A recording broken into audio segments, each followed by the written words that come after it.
Parfois abattu, souvent agacé, Sylvain Sinanovic reconnaît avoir porté les coups mortels mais conteste la préméditation. Devant la cour d'assises de Toulouse, il explique avoir attendu Myriam Sanchez pendant plus de 4 heures près de chez elle, furieux pour la garde de leurs 2 enfants, jaloux parce que son ex-compagne fréquentait un autre homme. Il assure qu'il voulait seulement discuter. Les 16 coups de marteau brise-glace seraient la conséquence d'un coup de folie. Il ne comprend pas cette violence, il n'a jamais été violent.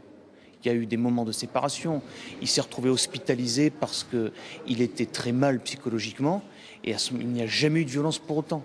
Et il a suffi de ce moment où il y a eu une absence de dialogue, il a voulu parler avec sa femme, elle ne l'a pas voulu, il dit qu'elle l'a envoyé balader et à ce moment-là il a eu ce geste qu'il a regretté, mais en partant il ne savait même pas qu'elle était morte. C'est le fils aîné du couple, alors âgé de 11 ans, qui a découvert le corps de la magistrate au matin du 25 août 2011. Frappée à la tête, elle gisait sur le siège conducteur de sa voiture, près de son domicile dans le quartier de la Bastide à Bordeaux.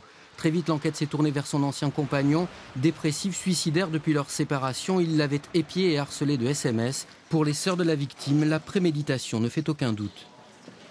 Monsieur Sinanovic s'est débarrassé de l'arme du crime, s'est débarrassé de son t-shirt plein de sang, s'est rendu à son domicile, a fait un petit dodo et ensuite s'est rendu tranquillement au travail.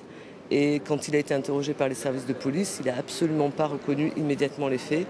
Il a fallu plusieurs heures et la confrontation aux éléments matériels pour qu'enfin il reconnaisse l'évidence. Ancien juge des enfants à Libourne, Myriam Sanchez était enseignante à l'École nationale de la magistrature à Bordeaux au moment du drame. Dépaysée à Toulouse par souci d'impartialité, le procès se poursuit demain. Le verdict est attendu vendredi.